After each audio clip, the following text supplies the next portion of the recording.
नमस्कार, आप देख रहे हैं भारतवाणी और मैं वैशाली शुक्ला। इस वक्त देश और दुनिया में सिर्फ एक ही चर्चा हो रही है, वो है भारतीय सेना द्वारा किया गया ऑपरेशन सिंदूर।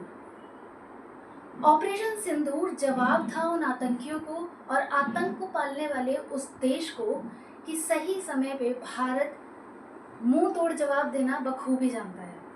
22 अप्रैल 2025 में पहलगाम में हुए हमले में जिसमें हमारे 26 नागरिक मारे गए, उसका बदला हमारी भारतीय वायुसेना ने 6 मई देर रात ऑपरेशन सिंदूर के तहत पाकिस्तान और पीओके में 9 आतंकी ठिकानों पर एयर स्ट्राइक करके उनको मिट्टी में मिलाकर पूरा किया।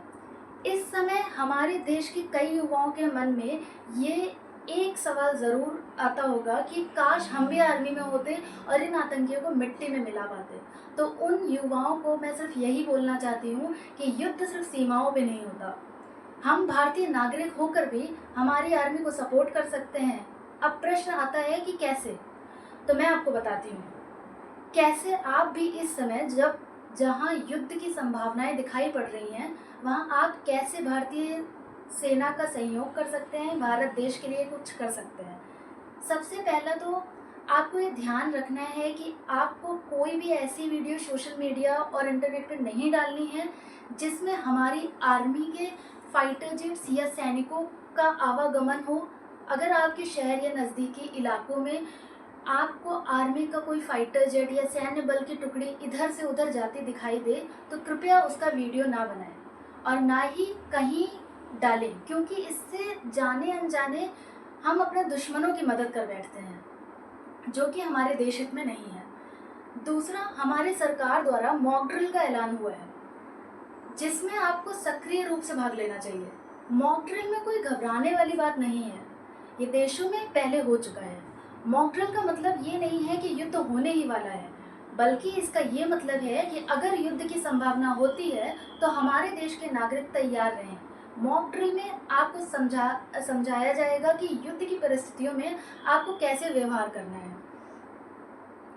नागरिक सुरक्षा हमारे लिए सबसे महत्वपूर्ण है, इससे आप हमारी सेना को मदद कर पाएंगे। अगर आप खुद को और अपने परिवार को और अन्य नागरिकों की सुरक्षा कर पाएंगे तो सोचिए हमारी सेना की किस तरीके से मदद कर पाएंगे। मॉक ड्रिल के दौरान आपके शहर में सायरन बजेंगे, जिससे आपको वैसा व्यवहार करना है जैसे युद्ध की परिस्थितियों में किया जाता है। बिल्कुल भी घबराने की ज़रूरत नहीं है, शांति और सूझबूझ से काम लेना होगा। ऐसे टाइम में ब्लैकआउट के समय आपको पूरे घर की लाइट्स बंद कर देनी है, पर्दे लगा देने हैं और रोशनी के कोई भी साधन को बंद कर देना है, ताकि हमारे दुश्मनों को कुछ दिखाई ना दे कहाँ पर लोग हैं। और अगर आपके घर से बाहर निकलने का आदेश आए तो शांतिपूर्वक आपको घर से निकल जाना है, सुरक्षित स्थान पर पहुंचना है और सबसे महत्वपूर्ण, बड़े बुजुर्गों और बच्चों की पहले मदद करनी है। बिल्कुल भी घबराना नहीं है। अगर कोई घायल हो जाता है तो बिना हड़बड़ाहट और डर के उसको तुरंत बैंडेड करिए और मदद मांगिए। आपको ये सब मॉक ड्रिल में सिखाया और समझाया जाएगा। आपको एक बैग तैयार रखना है, इमरजेंसी बैग, जिसमें आपके महत्वपूर्ण दस्तावेज, दवाएं, चार्जर, पावर बैंक और हो सके तो छोटी सी फ्लैशलाइट रखें। हम सबको इस समय फेक न्यूज़ से बचना है।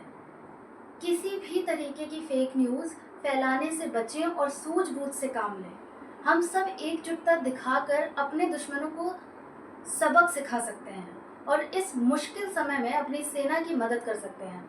इस तरह हम खुद की मदद करके देश की मदद करेंगे। तो आइए एक जिम्मेदार नागरिक बने, फर्जी खबरों को रोकें, सच्ची जानकारी को फैलाएं और अपनी आर्मी को सपोर्ट करके उनका उत्साह बढ़ाएं।